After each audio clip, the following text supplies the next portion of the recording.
ಅಯೋಧ್ಯೆಯ ರಾಮಮಂದಿರ ಒಂದು ಹಿಂದೂ ದೇವಾಲಯವಾಗಿದ್ದು, ಭಾರತದ ಉತ್ತರ ಪ್ರದೇಶದ ಅಯೋಧ್ಯೆಯಲ್ಲಿರುವ ಶ್ರೀರಾಮ ಜನ್ಮಭೂಮಿಯ ಪವಿತ್ರ ಯಾತ್ರಾ ಸ್ಥಳದಲ್ಲಿದೆ. 6-8-2018ರಂದು ಭಾರತದ ಪ್ರಧಾನಿ ನರೇಂದ್ರ ಮೋದಿ ದೇವಾಲಯದ ಶಿಲಾನ್ಯಾಸವನ್ನು ನೆರವೇರಿಸಿದರು. ಭಾರತದ ಈ ಸ್ಥಳವು ರಾಮನ ಜನ್ಮಸ್ಥಳ. ರಾಮ ವಿಷ್ಣುವಿನ 7ನೇ ಅವತಾರ ಎಂದು ಪೂಜಿಸುತ್ತಾರೆ. 1528ರಲ್ಲಿ ಮೊಘಲರು ರಾಮಮಂದಿರವನ್ನು ಕೆಡವಿ ಬಾಬರಿ ಮಸೀದಿಯನ್ನು ನಿರ್ಮಿಸಿದರು. ರಾಮ ಜನ್ಮಭೂಮಿಯ ಸ್ಥಳದ ಬಗೆಗೆ ಅನೇಕ ವಿವಾದಗಳು ನಡೆದವು. 1992ರಲ್ಲಿ ಕರಸೇವಕರ ಗುಂಪು ಮಸೀದಿಯನ್ನು ಕೆಡವಿತು. ಈ ದೇವಾಲಯದ ನಿರ್ಮಾಣದ ಹೊಣೆ ಶ್ರೀರಾಮ ಜನ್ಮಭೂಮಿ ತೀರ್ಥಕ್ಷೇತ್ರದ್ದು. ಗುಜರಾತ್ನ ಸೋಮಪುರ ಕುಟುಂಬ ಈ ದೇವಾಲಯವನ್ನು ವಿನ್ಯಾಸಗೊಳಿಸಲಿದೆ. 22 ಜನವರಿ 2024ರಂದು ಭಾರತದ ಪ್ರಧಾನಮಂತ್ರಿ ನರೇಂದ್ರ ಮೋದಿ ಅವರು ಈ ಕಾರ್ಯಕ್ರಮಕ್ಕಾಗಿ ಮುಖ್ಯ ಯಜಮಾನ ಆಗಿ ಸೇವೆ ಸಲ್ಲಿಸಿದರು ಮತ್ತು ರಾಮ್ ಲಲ್ಲಾ ಅವರ ಪ್ರಾಣ ಪ್ರತಿಷ್ಠೆ ಮಾಡಿದರು. ದೇವರ ಅವತಾರವೆಂದು ಪರಿಗಣಿಸಲ್ಪಟ್ಟ ರಾಮನು ವ್ಯಾಪಕವಾಗಿ ಪೂಜಿಸಲ್ಪಡುವ ಹಿಂದೂ ದೇವತೆ. ಪ್ರಾಚೀನ ಭಾರತೀಯ ಮಹಾಕಾವ್ಯವಾದ ರಾಮಾಯಣದ ಪ್ರಕಾರ ರಾಮನು ಅಯೋಧ್ಯೆಯಲ್ಲಿ ಜನಿಸಿದರು. ಇದನ್ನು ರಾಮ ಜನ್ಮಭೂಮಿ ಅಥವಾ ರಾಮಲಲ್ಲಾ ಅವರ ಜನ್ಮಸ್ಥಳ ಎಂದು ಕರೆಯಲಾಯಿತು. 15ನೇ ಶತಮಾನದಲ್ಲಿ ಮೊಘಲರು ರಾಮ್ ಜನ್ಮಭೂಮಿಯಲ್ಲಿ ಬಾಬರಿ ಮಸೀದಿ ಎಂಬ ಮಸೀದಿಯನ್ನು ನಿರ್ಮಿಸಿದರು. ಹಿಂದೂ ದೇವಾಲಯವನ್ನು ಧ್ವಂಸ ಮಾಡಿದ ನಂತರ ಮಸೀದಿಯನ್ನು ನಿರ್ಮಿಸಲಾಗಿದೆ ಎಂದು ಹಿಂದೂಗಳು ಹೋರಾಟವನ್ನು ಆರಂಭಿಸಿದರು. 1850ರ ದಶಕದಲ್ಲಿ ಪುನಃ ಹಿಂಸಾತ್ಮಕ ವಿವಾದ ಉಂಟಾಯಿತು. ವಿಶ್ವ ಹಿಂದೂ ಪರಿಷತ್ ರಾಮ ಜನ್ಮಭೂಮಿಯ ಶಿಲಾನ್ಯಾಸವನ್ನು ನಡೆಸಲು 1980ರ ದಶಕದಲ್ಲಿ ಪ್ರಯತ್ನಗಳನ್ನು ಆರಂಭಿಸಿತು. ಅಲಹಾಬಾದ್ ಹೈಕೋರ್ಟ್ನ ಲಕ್ನೋ ಪೀಠ ಶಿಲಾನ್ಯಾಸಕ್ಕೆ ತಡೆಯಾಜ್ಞೆಯನ್ನು ನೀಡಿತು. ನಂತರ ವಿವಾದಿತವಲ್ಲದ ಜಾಗದಲ್ಲಿ ಶಿಲಾನ್ಯಾಸ ನಡೆಸಲು ಅನುಮತಿ ನೀಡಲಾಯಿತು. ಆಗಿನ ಗೃಹ ಸಚಿವ ಬೂಟಾ ಸಿಂಗ್ VHP ನಾಯಕ ಅಶೋಕ ಸಿಂಗ್ರಿಗೆ ಔಪಚಾರಿಕವಾಗಿ ಅನುಮತಿ ನೀಡಿದರು. ನವೆಂಬರ್ 9, 1989ರಂದು VHP ನಾಯಕರು ಹಾಗೂ ಸಾಧುಗಳ ಗುಂಪು ಹಳ್ಳ ತೆಗೆದು ಅಡಿಪಾಯ ಹಾಕಿತು. ಗರ್ಭಗುಡಿ ವಿವಾದಿತ ಸ್ಥಳದಲ್ಲಿತ್ತು. ಬಿಹಾರ ಮೂಲದ ದಲಿತ ನಾಯಕ ಶಿಲಾನ್ಯಾಸ ಮಾಡಿದ ಮೊದಲ ಜನರಲ್ಲಿ ಒಬ್ಬರಾದರು. 6 ಡಿಸೆಂಬರ್ 1992ರಂದು ವಿಶ್ವ ಹಿಂದೂ ಪರಿಷತ್ ಮತ್ತು ಭಾರತೀಯ ಜನತಾ ಪಕ್ಷವು ಕರಸೇವಕರು ಎಂದು ಕರೆಯಲ್ಪಡುವ 1.5 ಲಕ್ಷ ಸ್ವಯಂ ಸೇವಕರನ್ನು ಒಳಗೊಂಡ ಸ್ಥಳದಲ್ಲಿ ಶೋಭಾಯಾತ್ರೆ ಆಯೋಜಿಸಿತು. ಶೋಭಾಯಾತ್ರೆ ಹಿಂಸಾತ್ಮಕವಾಯಿತು. ಕರಸೇವಕರು ಭದ್ರತಾ ಪಡೆಗಳನ್ನು ಲೆಕ್ಕಿಸದೆ ಬಾಬ್ರಿ ಮಸೀದಿಯನ್ನು ಉರುಳಿಸಿದರು.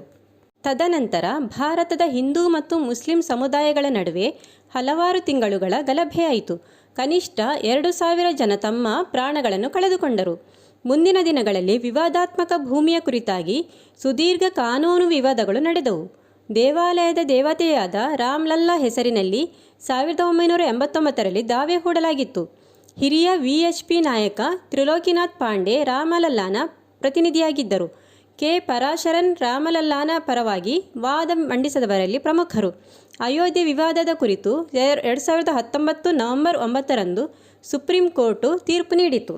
ವಿವಾದಿತ ಭೂಮಿಯನ್ನು ಶ್ರೀರಾಮ್ ಜನ್ಮಭೂಮಿ ತೀರ್ಥಕ್ಷೇತ್ರ ಟ್ರಸ್ಟಿಗೆ ಹಸ್ತಾಂತರಿಸಲು ನಿರ್ಧರಿಸಲಾಯಿತು.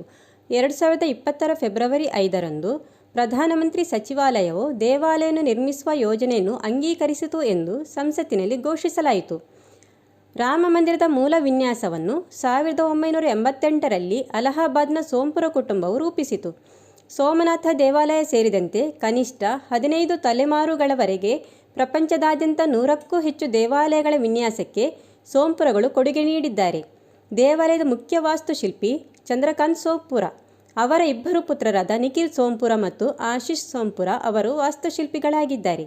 ಮೂಲದಿಂದ ಕೆಲವು ಬದಲಾವಣೆಗಳೊಂದಿಗೆ ಹೊಸ ವಿನ್ಯಾಸವನ್ನು ಹಿಂದೂ ಪಠ್ಯಗಳು ವಾಸ್ತುಶಿಲ್ಪ ಮತ್ತು ಶಿಲ್ಪಶಾಸ್ತ್ರಗಳ ಪ್ರಕಾರ 2020ರಲ್ಲಿ ಸೋಂಪುರರವರು ಸಿದ್ಧಪಡಿಸಿದರು.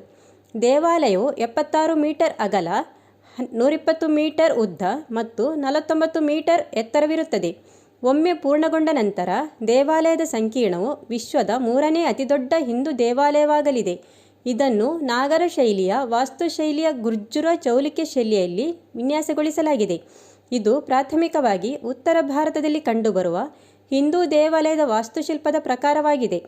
ಪ್ರಸ್ತಾವಿತ ದೇವಾಲಯದ ಮಾದರಿಯನ್ನು 2019ರಲ್ಲಿ ಪ್ರಯಾಗ ಕುಂಭಮೇಳದಲ್ಲಿ ಪ್ರದರ್ಶಿಸಲಾಯಿತು. ದೇವಾಲಯದ ಮುಖ್ಯ ರಚನೆಯನ್ನು 3 ಅಂತಸ್ತಿನ ಎತ್ತರದ ವೇದಿಕೆಯ ಮೇಲೆ ನಿರ್ಮಿಸಲಾಗುವುದು.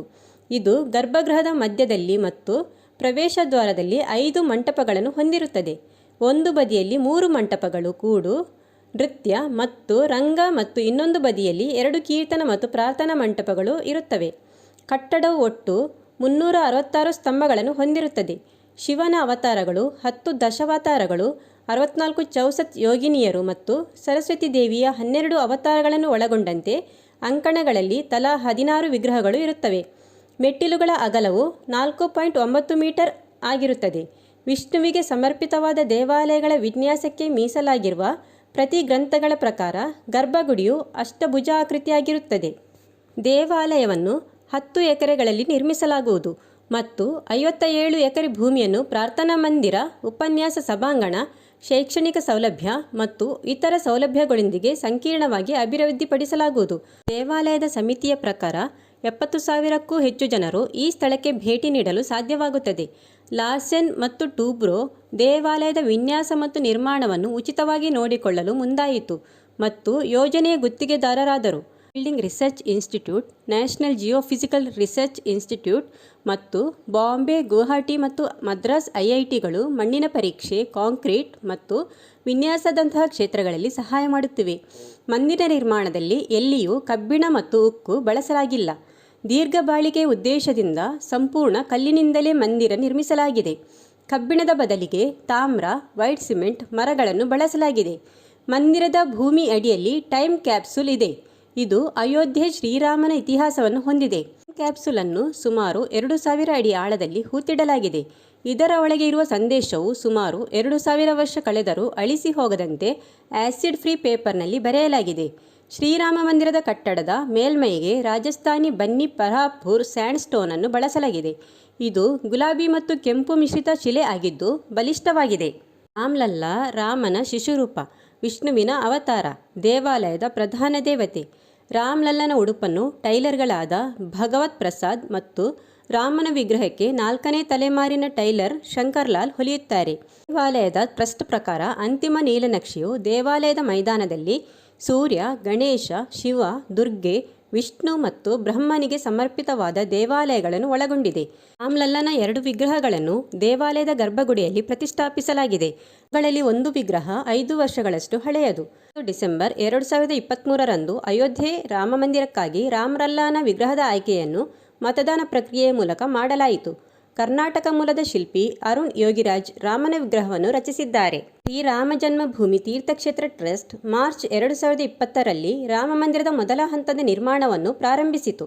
ಭಾರತದಲ್ಲಿ ಕೋವಿಡ್-19 ಸಾಂಕ್ರಾಮಿಕ ಲಾಕ್ಡೌನ್ ನಿರ್ಮಾಣವನ್ನು ತಾತ್ಕಾಲಿಕವಾಗಿ ಸ್ಥಗಿತಗೊಳಿಸಿತು.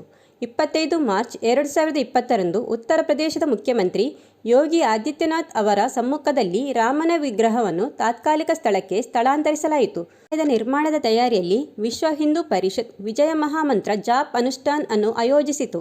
ಗಳು ವಿವಿಧ ಸ್ಥಳಗಳಲ್ಲಿ ವಿಜಯ ಮಹಾಮಂತ್ರ ಪಠಿಸಲು ಸೇರಿಸುತ್ತಾರೆ. ಶ್ರೀರಾಮ್ ಜೈ ರಾಮ್ ಜೈ ಜೈ ರಾಮ್. ಇದು ದೇವಾಲಯವನ್ನು ನಿರ್ಮಿಸುವಲ್ಲಿ ಅಡೆತಡೆಗಳ ಮೇಲೆ ವಿಜಯವನ್ನು ಸಾರಲು ಹೇಳಲಾಗಿದೆ. ಶ್ರೀರಾಮ ಜನ್ಮಭೂಮಿ ಕ್ಷೇತ್ರ ಟ್ರಸ್ಟ್ನ ಪ್ರಧಾನ ಕಾರ್ಯದರ್ಶಿ ಚಂಪತ್ ರೈ ಅವರು ಗರ್ಭಗೃಹದಲ್ಲಿ ರಾಮ ವಿಗ್ರಹವನ್ನು ಪ್ರತಿಷ್ಠಾಪಿಸಲು 22 ಜನವರಿ 2024 ನಿಗದಿತ ದಿನಾಂಕ ಎಂದು ಅಧಿಕೃತವಾಗಿ ಘೋಷಿಸಿದರು. ನರೇಂದ್ರ ಮೋದಿ ಅವರಿಗೆ 25 ಅಕ್ಟೋಬರ್ 2023ರಂದು ಸಮಾರಂಭದಲ್ಲಿ ಪಾಲ್ಗೊಳ್ಳಲು ಔಪಚಾರಿಕ ಆಹ್ವಾನವನ್ನು ನೀಡಲಾಯಿತು.